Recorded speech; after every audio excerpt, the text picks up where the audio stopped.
ঘরে বসেই পছন্দের পণ্য পেতে ই কমার্সের চাহিদা বাড়ছে দিন দিন।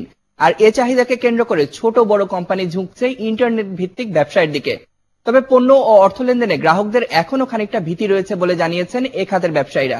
তারা মনে করেন ইন্টারনেট ব্যবহারের সচেতনতা তৈরির মাধ্যমে এটা দূর করা সম্ভব। ই কমার্স মেলা ঘুরে এসে আরো জানাচ্ছেন রিয়াজ রেজান। ডিজিটাল বাংলাদেশের অংশ হিসেবে ইন্টারনেট ব্যবসায়ের জুড়ি নেই। যানজট, শপিং মলের ভিড়, দর হাঁকাহাঁকি থেকে রেহাই পেতে এখন ঘরে বসেই কেনাকাটা করতে আগ্রহী ক্রেতারা। আর এ আগ্রহকে কেন্দ্র করে ই কমার্সের চাহিদা বাড়ছে দিন দিন।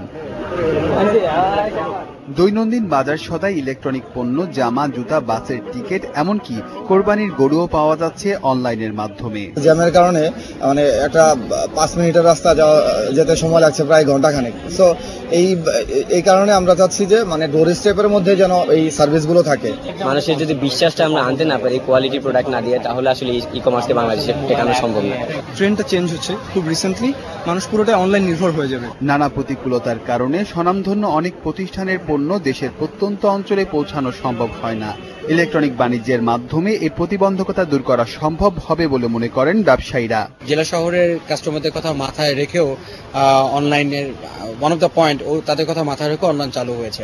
অনলাইন শপিংই তাদেরকে সুযোগ করে দিচ্ছে নিজের পণ্য নিজেই দেখে নিজের সময়ের মধ্যে সাথে সাথে পেমেন্ট করে নিজের ঘরে দাঁড় করে পৌঁছে যাবে। মূলত কুরিয়ার সার্ভিসের মাধ্যমে পণ্য সামগ্রীর প্রেরণে জটিলতার কারণে যথাসময়ে পণ্য সরবরাহ সম্ভব হয় না বলে জানান ব্যবসায়ীরা। পাশাপাশি অনলাইন বাজারে পণ্য প্রাপ্তির আগে অর্থ লেনদেন এবং যথাযথ পণ্য বিক্রয়ের স্থান নির্বাচনেও ঝুঁকি রয়েছে বলে জানান সংশ্লিষ্টরা। ওখানে দেখা যাচ্ছে ভালো প্রোডাক্ট, কিন্তু বাসায় নিয়ে যে লোকগুলো না এটা চলছে না, তো এটা একটু যাচাই বাছাই করে নিতে হবে।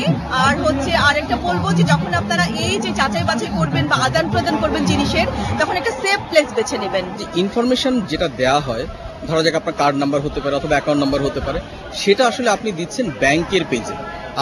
আমরা কিন্তু ইনফরমেশনটাকে আসলে রাখি না, আপনাকে আমরা ব্যাংকের পেজ পর্যন্ত নিয়ে যাওয়ার রাস্তাটা করে দিচ্ছি। বর্তমানে 25% হারে বাড়ছে ই কমার্স ব্যবসায়ের পরিমাণ।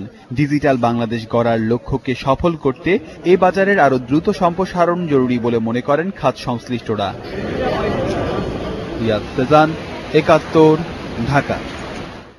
আন্তর্জাতিক বাণিজ্যের খবর। আন্তর্জাতিক বাজারে